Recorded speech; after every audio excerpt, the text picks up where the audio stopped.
Hi, నా పేరు doctor Nandi Rameshwar Rao. ఈరోజు మనం చూసుకుంటే కొన్ని 2, 3 రోజుల క్రితం నరేంద్ర మోడీ గారు వచ్చారు మన హైదరాబాద్కి. 9,400 కోట్లు శాంక్షన్ చేశారు వివిధ రంగాల్లో, వివిధ సెగ్మెంట్స్. సో దీనివల్ల తెలంగాణలో రియల్ ఎస్టేట్ ఎలా ఉండబోతుంది అనేది ఇవాళ చూద్దాం. ఫస్ట్, ఇన్ఫ్రాస్ట్రక్చర్ డెవలప్మెంట్ బూస్ట్ అనేది వెరీ ఇంపార్టెంట్. మన హైదరాబాద్ గత 10-15 సంవత్సరాలు ఇన్ఫ్రాస్ట్రక్చర్ డెవలప్ అవుతూనే ఉంది. అండ్ పబ్లిక్ ట్రాన్స్పోర్టేషన్ కానీ, ఓఆర్ఆర్ కానీ, RRR కానీ ఇవన్నీ కూడా గ్రోత్కి సిగ్నల్స్. సో ఇది 9,400 కోట్లు అనేది చాలా పెద్ద బూస్ట్ అనుకోవచ్చు. తర్వాత రైజ్ ఇన్ ల్యాండ్ ప్రైజెస్. ప్రస్తుతం గవర్నమెంట్ ఏవైతే రేట్లు ఉన్నాయో దాన్ని సవరిస్తున్నారు. బేసిక్ ల్యాండ్ రేట్స్ చాలా వ్యత్యాసం ఉంది. మార్కెట్ రేట్కి గైడ్ లైన్ వాల్యూకి గ్యాప్ చాలా ఎక్కువ ఉంది. దానివల్ల గవర్నమెంట్కి రెవెన్యూ తక్కువ అవుతుంది. ప్లస్ ఈ బ్లాక్ కాంపోనెంట్ ఏదో తగ్గించాలని గత 2 సంవత్సరాలుగా ప్రయత్నాలు జరుగుతున్నాయి. ఇప్పుడు దానికి టైం వచ్చింది. బోత్ రిజిస్ట్రేషన్ బేస్ వాల్యూ పెంచడానికి గవర్నమెంట్ సన్నాహాలు చేస్తుంది. సో మేబీ 10-15-20 days అవ్వచ్చు అని అంటున్నారు పొగట్ట. ఇది అయితే కాస్ట్ ఎంత పెడుతుంది, ఎంత బడ్జెట్ పెరుగుతుంది. ఇప్పుడు గవర్నమెంట్ బతకాలంటే కనుక డెఫినెట్గా డబ్బులు అవసరం. ఇప్పుడు మనం దాదాపు 8 లక్షల కోట్లకి వడ్డీలు కడుతున్నాం. ఆ వడ్డీలు కట్టడం మనం అప్పు చేస్తున్నాం. సో గ్రోత్ అనేది Hyderabad one of the fastest growing city in the world, in the country అని చెప్పట్లేదు. ఎందుకంటే అది చాలా గ్రోత్ ఇన్ పెరిఫరల్ ఏరియాస్ అక్కడ కూడా ఇన్ఫ్రాస్ట్రక్చర్ డెవలప్ అవుతుంది. ఆల్రెడీ మనం ORR, RRR, IRR అనేది చూసాము. ఇది రానున్న రోజుల్లో మరింత డెవలప్ అయ్యే అవకాశం ఉంది. So that is the important factor.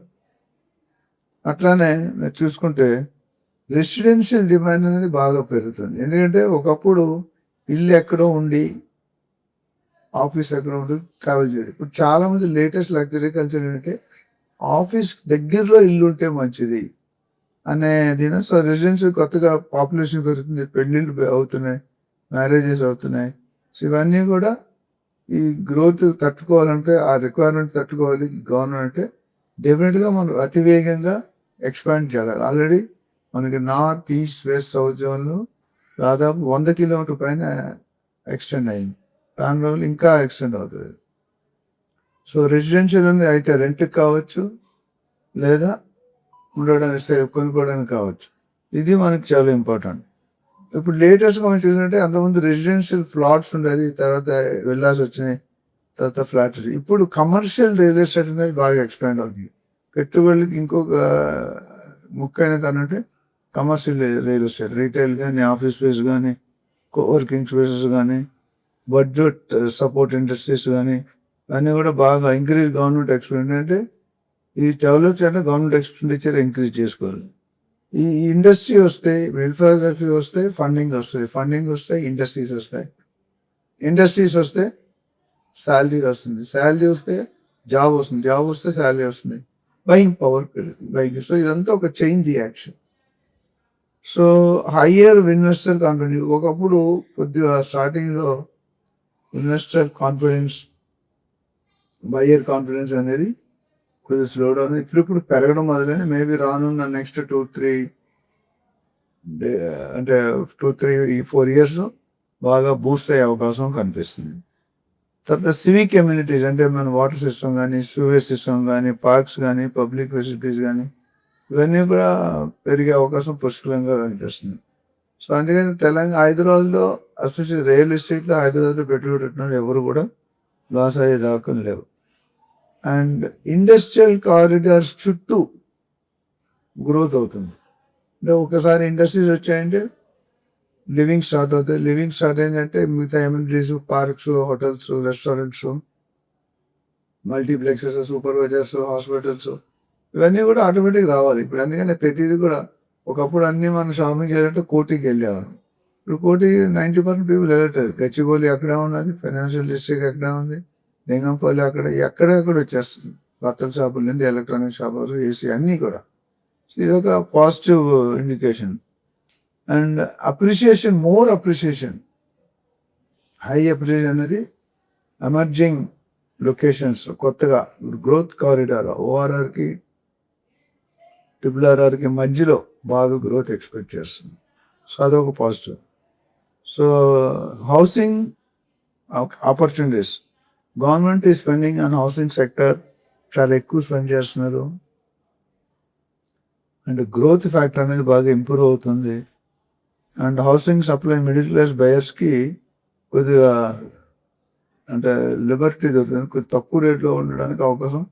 ఇప్పుడు సిటీలో అయితే ఎవరు మనం కొనలేం, కానీ ఓఆర్ఆర్కి RRRకి ఇవాళ కొనుక్కుంటే నెక్స్ట్ 10 years 4-5 times పక్కా ఇంతవరకు అవుతూ వచ్చింది. మధ్యలో కొద్దిగా స్లో అయింది, మళ్ళీ స్టార్ట్ అయింది, స్లోగా పికప్ అవుతుంది. సో అఫోర్డబుల్ సెగ్మెంట్ బాగా ఇంప్రూవ్ అవుతుంది. ఎంతమంది ఫస్ట్ 1 bedroom డిపెండ్ ఉంటుంది, 2 bedroom, ఇప్పుడు 3 and 4 bedroom ఎక్కువ చూస్తున్నారు. అండ్ గేటెడ్ కమ్యూనిటీలో చూస్తున్నారు. అండ్ ఇంకొక మెయిన్ రియల్ ఎస్టేట్లో మనం పెట్టుబడి పెట్టేది ఏంటంటే ROI,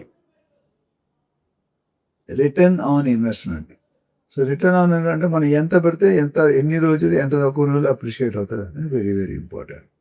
అది చూసుకోవాలి.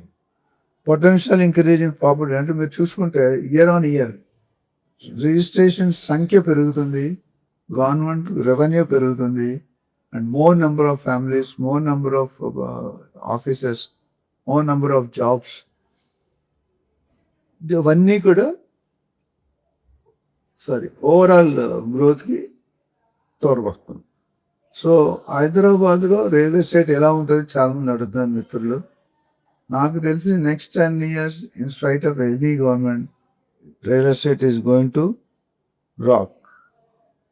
అండ్ ముఖ్యంగా మన స్టేట్ గవర్నమెంట్ ఎవరైతే ప్లాన్ చేస్తున్నారో లాంగ్ టర్మ్ అర్బన్ ఎక్స్పాన్షన్ అంటే కంటిన్యూస్ బడ్జెట్ కానీ గవర్నమెంట్ ఎలికేట్ చేస్తే ఎక్స్పాన్షన్కి చాలా useful. And economic and real estate hub especially round Hyderabad and surrounding areas of Hyderabad so బాగా పెరిగే అవకాశం ఉంది.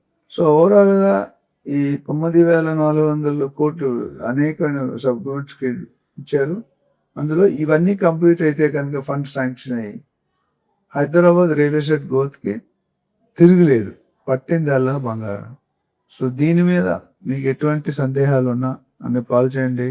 Doctor Nandi Rameshwararao, founder and CEO of real parts.